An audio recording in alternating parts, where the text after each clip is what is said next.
श्रीमद्भागवत महापुराण एकादश स्कंद अध्याय 17 वर्ण आश्रम धर्म निरूपण।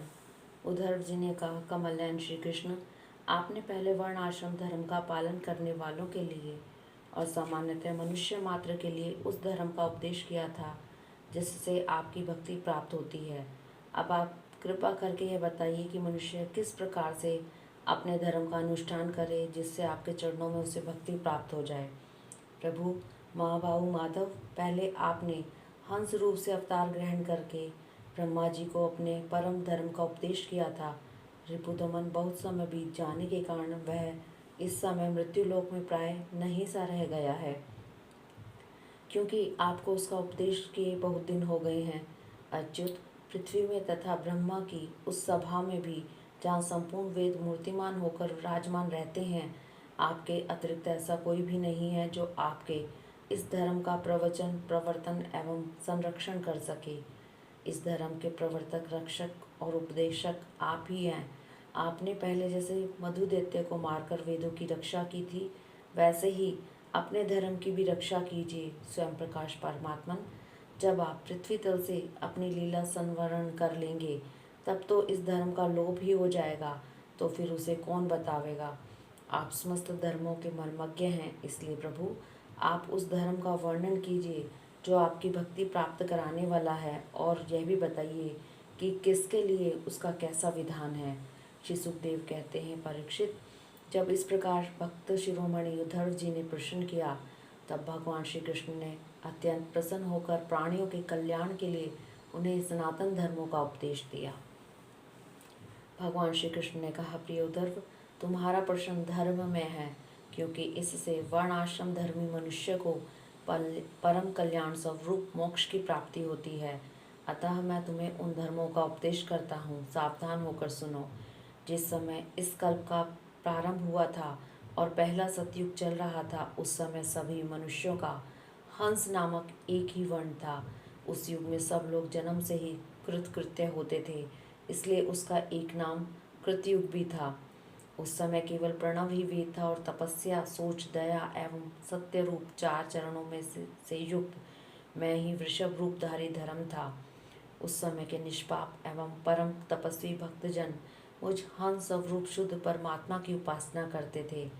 परम भाग्यवान उद्धव, सतयुग के बाद त्रेता का आरंभ होने पर मेरे हृदय से श्वान प्रश्वास के द्वारा प्रश्वास के द्वारा ऋग्वेद, सामवेद और यजुर्वेद त्रय विद्या प्रकट हुई, और उस त्रय विद्या से होता अर्धवर्यु उद्गाता के कर्म रूप तीन भेदों वाले यज्ञ के रूप में मैं प्रकट हुआ। विराट पुरुष के मुख से ब्राह्मण, भुजा से क्षत्रिय, जंघों से वैश्य और चरणों से शूद्रों की उत्पत्ति हुई। उनकी पहचान उनके स्वभाव अनुसार और आचरण से होती है। उद्धव जी, विराट पुरुष भी मैं ही हूँ, इसलिए मेरे ही उरु स्थल से गृहस्थ आश्रम, हृदय से ब्रह्मचार्य आश्रम, वक्ष स्थल से वानप्रस्थाश्रम और मस्तक से संन्यास आश्रम की उत्पत्ति हुई। इन वर्ण और आश्रमों के पुरुषों के स्वभाव भी इनके जन्म स्थानों के अनुसार उत्तम, मध्यम और अधम हो गए, अर्थात उत्तम स्थानों से उत्पन्न होने वाले वर्ण और आश्रमों के स्वभाव उत्तम और अधम स्थानों से उत्पन्न होने वालों के अधम हुए। शम, दम, तपस्या, पवित्रता, संतोष, क्षमाशीलता, सीधापन, मेरी भक्ति, दया और सत्य, ये ब्राह्मण वर्ण के स्वभाव हैं। तेज, बल, धैर्य, वीरता, सहनशीलता, उदारता, उद्योगशीलता, स्थिरता, ब्राह्मण भक्ति और ऐश्वर्य, ये क्षत्रिय वर्ण के स्वभाव हैं। आस्तिकता, दानशीलता, दंभहीनता, ब्राह्मणों की सेवा करना और धन संचय से संतुष्ट न होना, ये वैश्य वर्ण के स्वभाव हैं। ब्राह्मण, गो और देवताओं की निष्कपट भाव से सेवा करना और उसी से जो कुछ मिल जाए उसमें संतुष्ट रहना, ये शूद्र वर्ण के स्वभाव है।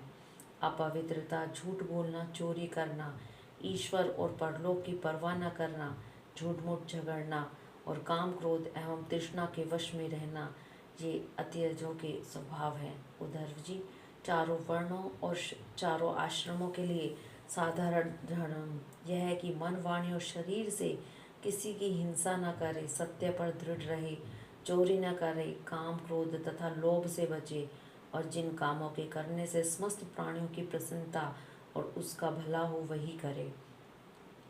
ब्राह्मण, क्षत्रिय तथा वैश्य गर्भाधान आदि संस्कारों के क्रम से यज्ञोपवीत संस्कार रूप द्वितीय जन्म प्राप्त करके गुरुकुल में रहे और अपनी इंद्रियों में को वश में रखे। आचार्य के बुलाने पर वेद का अध्ययन करे, उसके अर्थ का भी विचार करे। मेखला मृगचर्म वर्ण के अनुसार दंड रुद्राक्ष की माला यज्ञोपवीत और कमंडल धारण करे, सिर पर जटा रखे, शौकीनों के लिए दांत और वस्त्र न धोवे, रंगीन आसन पर न बैठे और कुश धारण करे, स्नान भोजन हवन जप और मलमूत्र त्याग के समय मौन रहे तथा कक्ष और गोपेंद्रियों के बाल और नाखूनों को कभी न काटे। पूर्ण ब्रह्मचार्य का पालन करे, स्वयं तो कभी वीर्यपात करे ही नहीं। यदि स्वप्न में भी वीर्य स्खलित हो जाए तो जल में स्नान करके प्राणायाम एवं गायत्री का जाप करे। ब्रह्मचारी को पवित्रता के साथ एकाग्रचित होकर अग्नि, सूर्य, आचार्य, गो, ब्राह्मण, गुरु, वृद्धजन और देवताओं की उपासना करनी चाहिए तथा सायंकाल और प्रातःकाल मौन होकर संध्या उपासना एवं गायत्री का जप करना चाहिए। आचार्य को मेरा ही स्वरूप समझें, कभी उनका तिरस्कार न करें, उन्हें साधारण मनुष्य समझकर दोष दृष्टि न करें, क्योंकि गुरु सर्वदेवमय होता है। सायंकाल और प्रातःकाल दोनों समय जो कुछ भिक्षा में मिले वह लाकर गुरुदेव के आगे रख दें। केवल भोजन ही करें, जो कुछ हो सब तदनुसार उनके आज्ञानुसार बड़े संयम से भिक्षा आदि का यथोचित उपयोग करें। आचार्य यदि जाते हों तो उनके पीछे पीछे चले। उनके सो जाने के बाद बड़ी सावधानी से उनसे थोड़ी दूरी पर सोवें। थके हों तो पास बैठकर चरण दबावें और बैठे हों तो उनके आदेश की प्रतीक्षा में हाथ जोड़कर पास में ही खड़ा रहे। इस प्रकार अत्यंत छोटे व्यक्ति की भांति सेवा शुश्रूषा के द्वारा सदा सर्वदा आचार्य की आज्ञा में तत्पर रहें।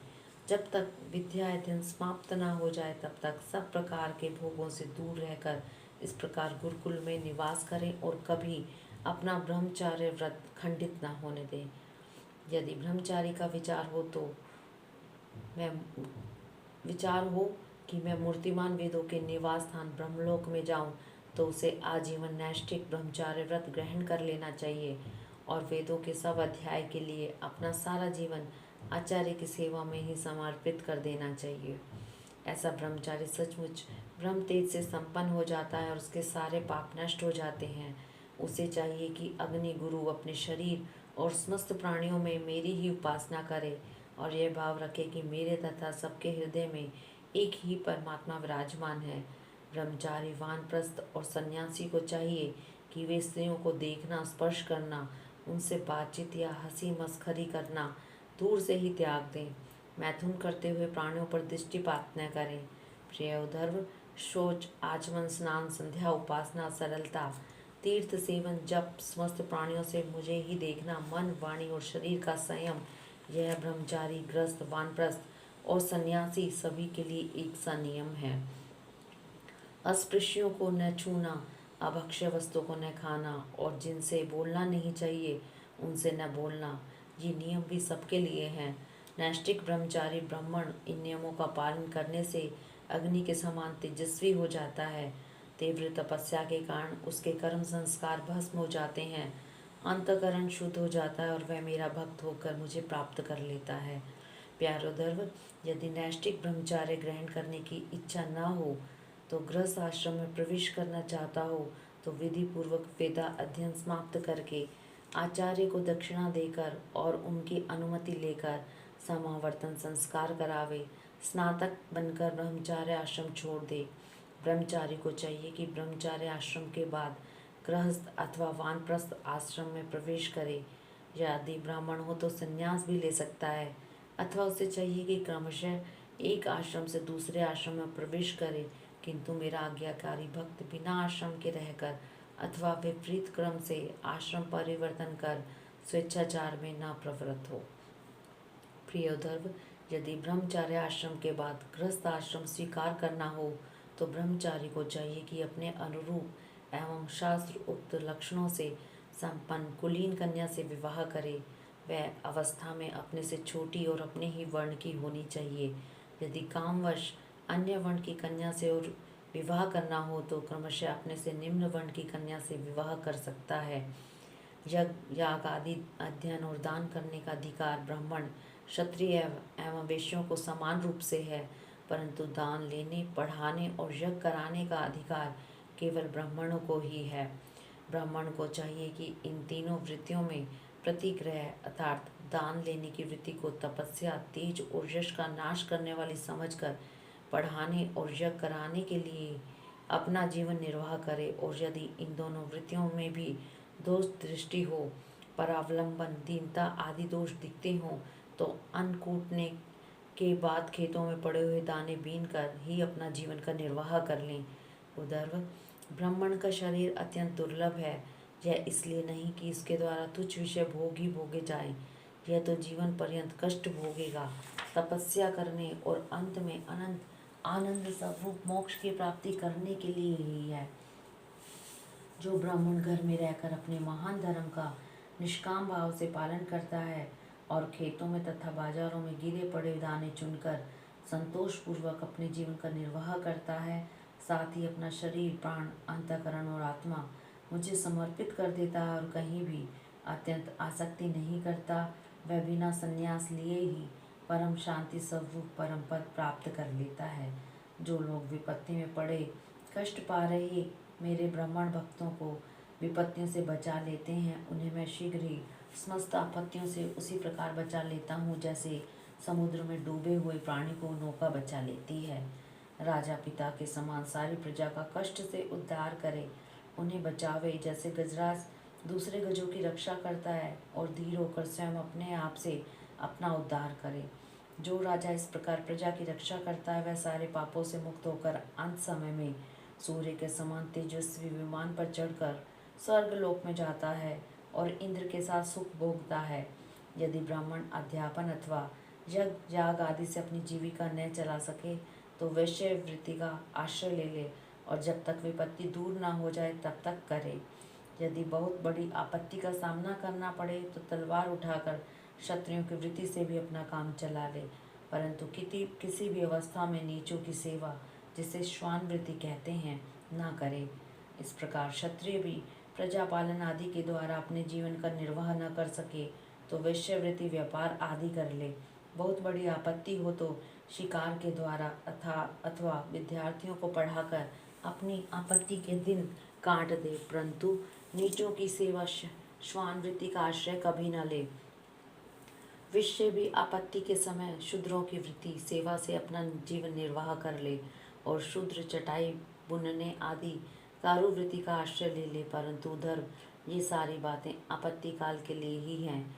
आपत्ति का समय बीत जाने पर निम्न वर्णों की वृत्ति से जीविका उपार्जन करने का लोभ न करे। गृहस्थ पुरुष को चाहिए कि वेदाध्ययन रूप ब्रह्म यज्ञ, तर्पण रूप पितृयज्ञ, हवन रूप देव यज्ञ, काक बलि आदि भूत यज्ञ और अन्नदान रूप अतिथि यज्ञ आदि के द्वारा मेरे स्वरूप भूत ऋषि, देवता, पितर, मनुष्य एवं समस्त प्राणियों की यथाशक्ति प्रतिदिन पूजा करता रहे। गृहस्थ पुरुष अनायास प्राप्त अथवा शास्त्रोक्त रीति से उपार्जित अपने शुद्ध धन से अपने वृत्य आश्रित प्रजाजन को किसी प्रकार का कष्ट न पहुँचाए हुए न्याय और विधि के साथ ही यज्ञ करे। प्रिय उद्धव, गृहस्थ पुरुष कुटुंब में आसक्त न हो, बड़ा कुटुंब होने पर भी भजन में प्रमाद न करे। बुद्धिमान पुरुष को यह बात भी समझ लेनी चाहिए कि जैसे इस लोक की सभी वस्तुएं नाशवान हैं, वैसे ही स्वर्ग आदि परलोक के भोग भी नाशवान ही हैं। यह जो स्त्री, पुत्र, भाई, बंधु और गुरुजनों का मिलना जुलना है, यह वैसा ही है जैसे किसी प्याऊ पर किसी बटोही इकट्ठे हो गए हों। सबको अलग अलग रास्ते जाना है। जैसे स्वप्न नींद टूटने तक ही रहता है, वैसे ही इन मिलने जुलने वालों का संबंध ही बस शरीर के रहने तक ही रहता है, फिर तो कौन किसको पूछता है। गृहस्थ को चाहिए कि इस प्रकार विचार करके घर गृहस्थी में नहीं फंसे, उसमें इस प्रकार अनासक्त भाव से रहे मानो अतिथि निवास कर रहा हो। जो सारे शरीर आदि में अहंकार और घर आदि में ममता नहीं करता, उसे घर गृहस्थी के फंदे बांध नहीं सकते। भक्तिमान पुरुष गृहस्थोचित शास्त्रों उक्त कर्मों के द्वारा मेरी आराधना करता हुआ घर में ही रहे अथवा यदि पुत्रवान हो तो वानप्रस्थ आश्रम में चला जाए या संन्यास आश्रम स्वीकार कर ले। प्रिय उद्धव, जो लोग इस प्रकार का गृहस्थ जीवन न बिताकर घर गृहस्थी में ही आसक्त हो जाते हैं, स्त्री पुत्र और धन की कामनाओं में फंसकर हाय हाय करते रहते और मूर्खतावश स्त्री लंपट और कृपण होकर मैं मेरे के फेर में पड़ जाते हैं, वे बंध जाते हैं। वे सोचते रहते हैं कि मेरे माँ बाप बूढ़े हो गए हैं, पत्नी के बाल बच्चे अभी छोटे छोटे हैं, मेरे न रहने पर ये दीन अनाथ और दुखी हो जाएंगे, फिर इनका जीवन कैसे रहेगा। इस प्रकार ग्रह गृहस्थी की वासना से जिसका चित्त विक्षिप्त हो रहा है, वह मूढ़ बुद्धि पुरुष विषय भोगों से कभी तृप्त नहीं होता, उन्हीं में उलझकर अपना जीवन खो बैठता है और मरकर घोर तमों में नरक में जाता है। हरि ओम तत्सत।